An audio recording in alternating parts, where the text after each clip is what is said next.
কুকুর পালা যাবে কি না?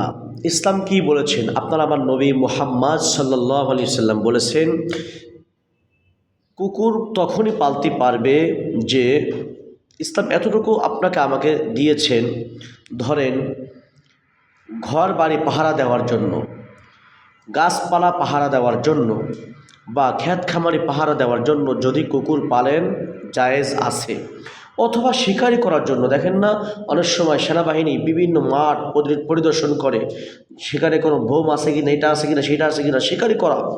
এই শিকারি কুকুর, এই ক্ষেত্রে কুকুর পালা জায়েজ আছে। তাছাড়া কুকুর পালা জায়েজ নাই। আমরা দেখেছি ধানমন্ডি, গুলশান, বড় বড় এলাকায় দামি দামি লোকেরা তারা কী করে, 5 লাখ টাকা দিয়ে একটা কুকুর কেনে, ওই কুকুরকে দেখাশোনার জন্য আপনার লোক রাখে, কুকুরকে প্রতিদিন শ্যাম্পু দিয়ে গোসল করায়, এরপরে তাকে বেতন দেয়, মাসে 30,000 40,000 টাকা বেতন দেয়, প্রতিদিন কুকুরকে গোশত খাওয়ায়। এই যে পালে, শখের বশত হয়ে, জায়েজ নাই।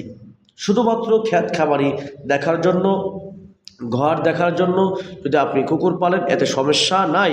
এরপরে কোনো সময় ওই কুকুরকে ঘরের মধ্যে আনবেন না। হ্যাঁ, ঘরের মধ্যে আনবেন না।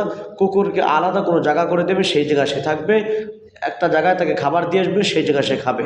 আপনার আঙ্গিনায় তাকে আনার চেষ্টা করবেন না, জায়েজ নাই।